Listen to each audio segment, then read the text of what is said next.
Bonsoir, c'est Luigi Cosy. Tenez à m'excuser un peu pendant tout ce temps. Je n'avais pas fait de vidéo là. J'étais un peu occupé. Ce soir, je viens par rapport à une demande de quelqu'un qui m'avait demandé d'essayer de retrouver son téléphone qui était perdu. Bon, si Android c'est un peu compliqué.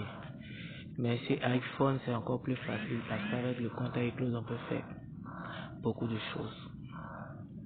Donc je tenais à vous montrer deux applications qui vont nous aider tout simplement.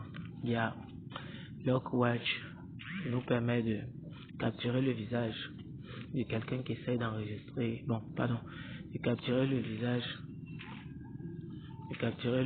de quelqu'un qui a déverrouillé ou qui essaie de déverrouiller votre téléphone. Ça capture le visage, ça capture la position et puis ça vous envoie ça dans un mail, dans votre mail en question que vous avez choisi. Donc, et puis il y a, comment on appelle ça, qui a touché mon téléphone, qui a pris mon téléphone. Donc, c'est ces deux applications que je tenais à montrer. Maintenant, comment on les utilise. Voilà.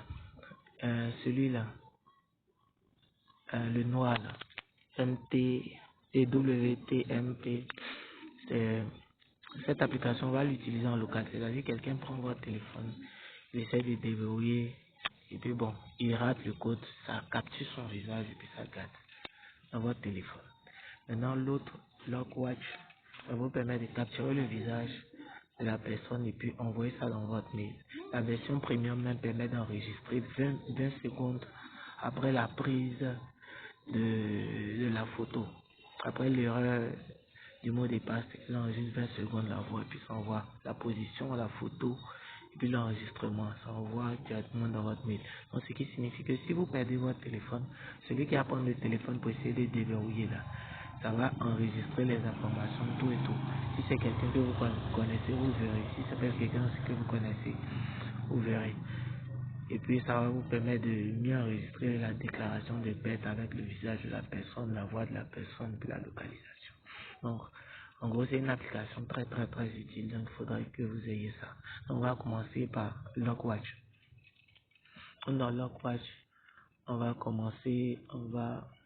cocher la case qu'elle a, accepter toutes les permissions qu'il faut, on va mettre OK, activer, autoriser la prise, la localisation, et puis choisir les mails. Je choisis le mail carreau. Ok, donc automatiquement c'est fait. Donc on peut sortir. Maintenant, celui-là. Et aussi, il y a tellement de choses à régler. On est suivant. On va nous demander d'autoriser certaines choses. Glisser allumage. Normalement, le regard de l'icône doit s'allumer blanc. Donc, comme c'est pas encore blanc, on va aller activer certaines autorisations sur l'application. Parce qu'il faudrait toujours être actif. Donc, on va activer certaines autorisations. Excusez-moi pour le bruit. Je suis dehors. Donc, on va autoriser. On va revenir. Il va demander encore d'autres trucs. Il va te demander encore une application, une utilisation en arrière-plan. Je vais essayer de voir ça.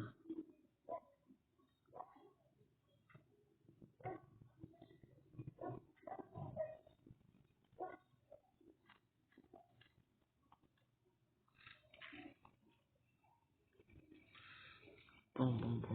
Un instant. Voilà, j'ai autorisé. Bizarrement, l'application ne veut pas qu'on rentre dedans pour que vous voyez. Vous allez autoriser des choses qui n'ont pas été autorisées, comme la caméra, le micro. Et puis, il va vous demander de l'activer en arrière-plan. Donc, c'est ce que vous allez faire. Donc, vous allez cocher. Vous avez remarqué que les yeux au départ étaient noirs.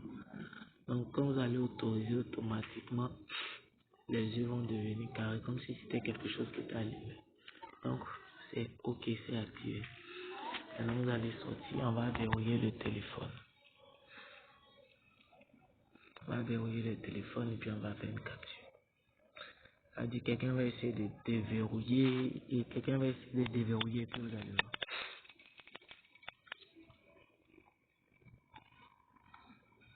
Comme ça, il n'y a pas de problème. Si on rentre dans l'application, il n'y a rien, rien à enregistrer. On fait pareil aussi pour l'autre, il n'y a rien. Par exemple, là, il a capté quelque chose. Lui, c'est en local. Ouais, il a pris une photo qui est juste au-dessus. Si c'était le visage d'une personne, ça l'a enregistré. Mais là, c'est pas le visage d'une personne. C'est de tourner le visage pour que ça prenne en photo. Bon, je vais ressortir. Je vais verrouiller. On va tester encore. Je vais mettre là, je vais mettre un mot de passe erroné. Voilà, il dit c'est pas ça. Non, bon, je vais déverrouiller.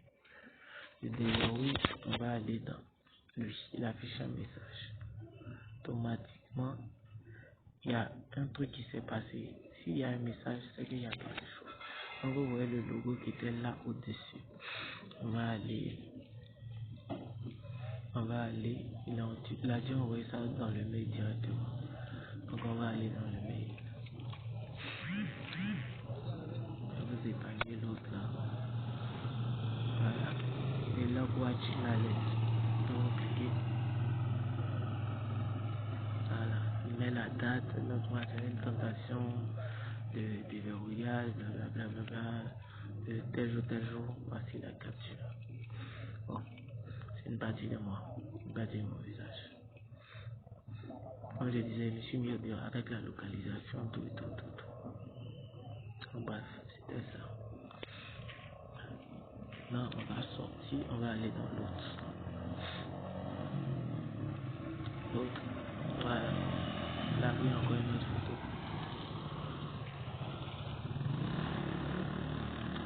Pour une autre photo.